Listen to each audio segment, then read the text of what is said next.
Hello everyone.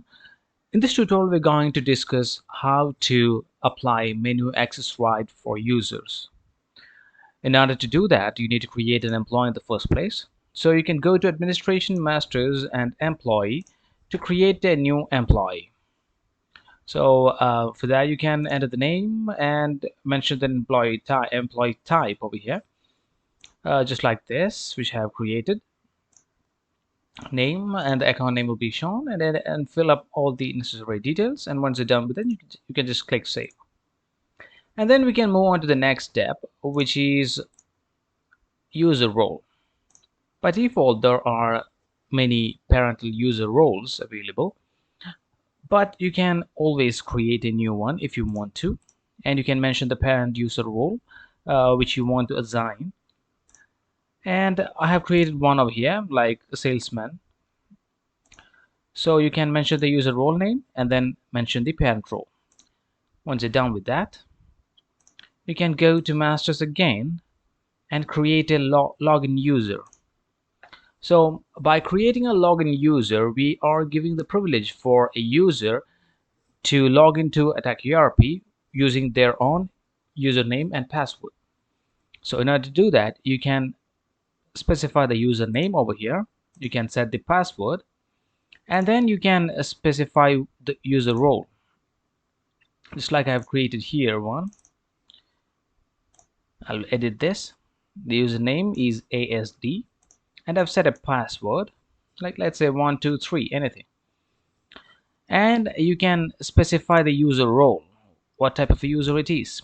I'll just select test salesman, and then you need to choose the employee. If you haven't created one, you can always press this plus button, and then it will take you to the employee window, and then you can fill in all the details and create one.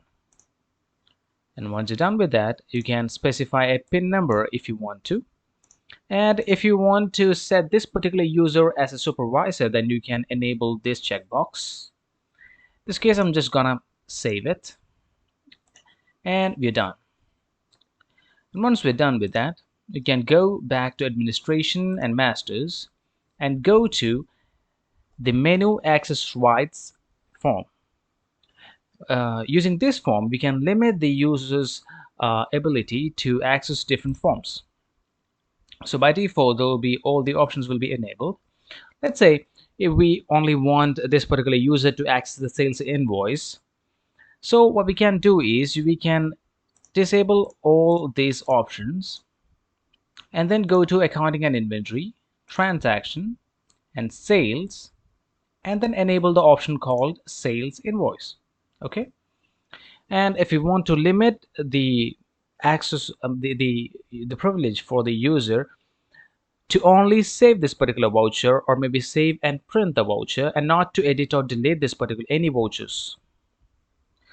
Okay, in that case we can just disable this edit button and delete button, so that the user cannot edit or delete any sales transactions. Not just any, but in particular we have only enabled sales invoice, so the user will not have a privilege to edit or delete the sales invoice.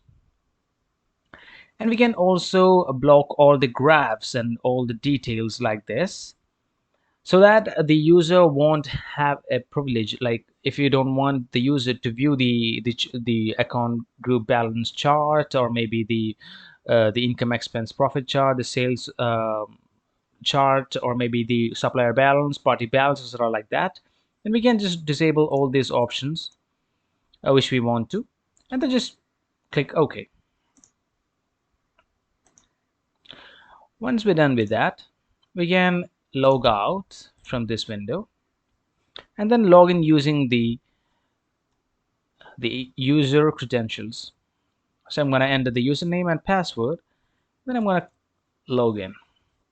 So as you can see, there is no dashboard.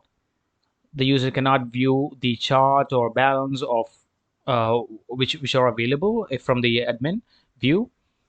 Now you can go to account inventory, transaction, sales, and only the sales invoice is available for this particular user. And if you just click on it, then you can also see that there is no edit or delete buttons.